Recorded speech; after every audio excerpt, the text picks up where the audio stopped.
Hollywood à Broadway, de Broadway à Hollywood, voici Kazan, 80 ans et toutes ses dents, géant pour une vie, le livre où il raconte la sienne. Tell me, did you write a life to justify yourself?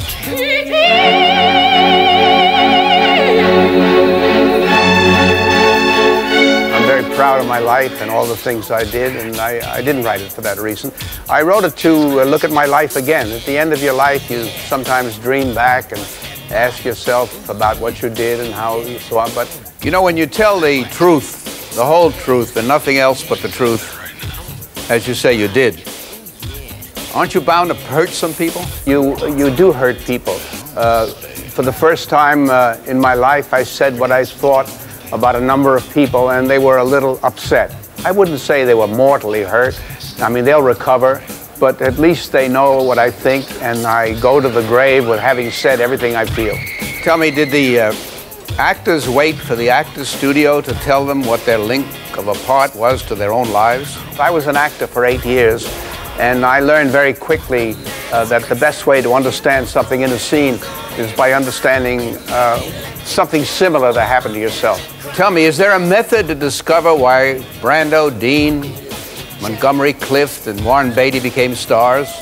No, I was very surprised with everyone except Brando. I knew Brando would be a star. I did not expect Jimmy Dean to be a star, but he was full of talent. He had enormous talent, but I didn't expect to be a star. Warren Beatty, when I started, he was just a kid. I knew Cliff very well because Cliff had a mother fixation on my wife. He used to sit at her feet and look up at her and ask her advice and so forth. And I knew how sensitive he was. But there's an element that escapes me in all these men, which is I do not understand why women find certain men's appearance attractive. I don't know. I'm not sure it is appearance. Perhaps it is something, a power in them. I think women are attracted basically to power, not looks, not appearance. It may be money power, maybe sex power, maybe physical power. I think that's what attracts women. But I didn't feel it in these men because I'm not attracted to that particularly. How do you explain how Jimmy Dean, who is such a brat, became such a great star? It puzzles me. The reason is that he, at that time, young people, young men particularly, were very restless with their father's authority and with the system. And Jimmy Dean was the embodiment of adolescent rebellion. But I don't think much of adolescent rebellion. I'm not impressed with it. I like rebellion later in life where it has a real purpose. And Jimmy was just the bad boy around the block, and the young people reacted to it. Especially inhibited women, they reacted to it. They felt, my God, that's me. What do you think it was that made Orson Welles and Marlon Brando get so gross, so fat? I've asked myself that question many times. I asked Tennessee Williams that question once. He said a terrible thing, which I never forgot. He said self-disgust, or anger at themselves, and then they get no pleasure out of life anymore. And the only pleasure they get finally is by stuffing themselves and eating and so on. You said in the book that a year after your testimony before the House Un-American Activities Committee, you stopped feeling guilty. You've even said that you stopped feeling guilty only a few months afterwards. Is that true?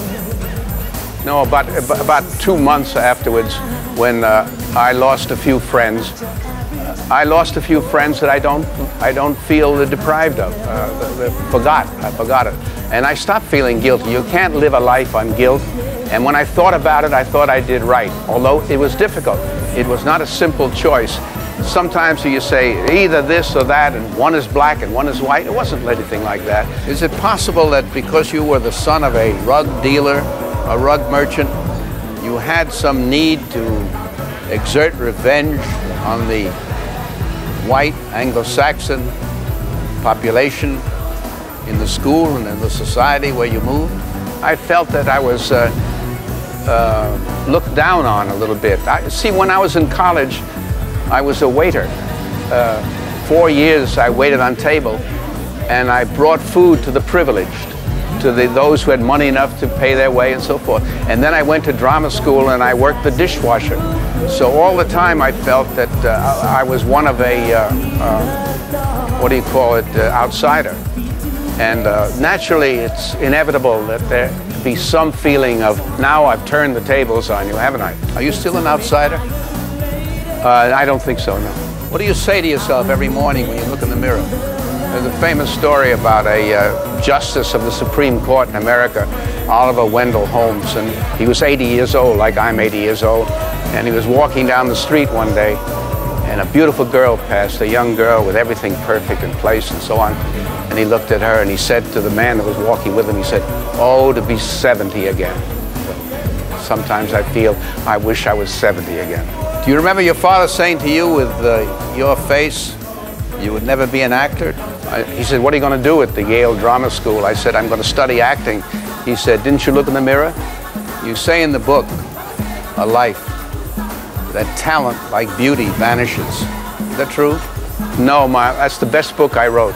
The autobiography I wrote is by far the best book I wrote. It's completely truthful, but it came from, took me 4 years to write it. I worked every day for 4 years, and also I was determined to be honest and clear and not avoid any problem. I am very hard on myself. Many people who reviewed my book in America, reviewers, said that I'm harder on myself than any critic ever was, and it's true. Suppose a life, your life, had to be lived again. What would you do differently? I'd start writing earlier. Et pour être sûr de ne rien rater de Inardi Tube, abonnez-vous et mettez un pouce bleu.